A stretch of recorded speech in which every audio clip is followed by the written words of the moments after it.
रेशम का कारोबार ऐसा है कि ये 30 से 40 दिन का टोटल इसका एक दौरानिया है, जिसके अंदर मुकम्मल अंडे से बच्चा निकलना और फिर बच्चे से बड़ा होना और फिर रेशम की जो है वो प्रोसेस मुकम्मल करना। शुरू दिन में ये थोड़े से बच्चे थे, एक टेबल के ऊपर हमने रखे। ये सिर्फ शहतूत के पत्ते खाते हैं, तो इनको पत्ते हमने काट के डालना शुरू कर दिए।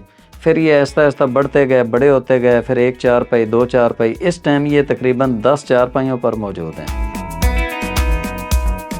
इसके जो ख़रीदार हैं कि रेशम कौन ख़रीदेगा, आपके जहन में आएगा तो रेशम छांगा मांगा के अंदर लोग बैठे हुए हैं, फैसलाबाद के अंदर बैठे हैं, लाहौर के अंदर बैठे हैं, तो इसका रेशम बेचने का कोई मसला नहीं है।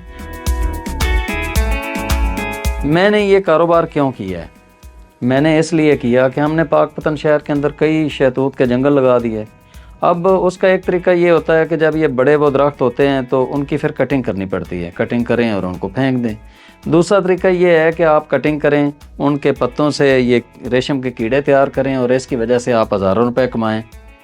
और वो जो टहनियाँ आपकी हैं उससे टोकरे बनाएं, और फिर इनका जो वो फुजला होता है, तो वो जो मेंगनियाँ हैं वो दोबारा से आप, वो बहुत बेहतरीन किस्म की खाद है, कीड़ों की खाद, तो वो आप दोबारा से अपने दरख्तों के अंदर डालें, उससे आपके दरख्त दोबारा से वो बनेंगे।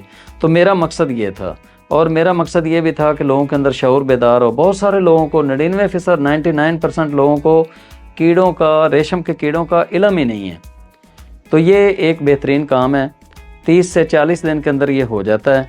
और इसके जो रेशम के वो निकलता है, उसका जो रेट है वो पिछले साल ये था 1200 से 1500 रुपये किलो था गीले रेशम का, और अगर आप उसको प्रोसेस करके खुश्क करते हैं तो वो 3 से 5 हज़ार रुपये किलो वो बिकता है।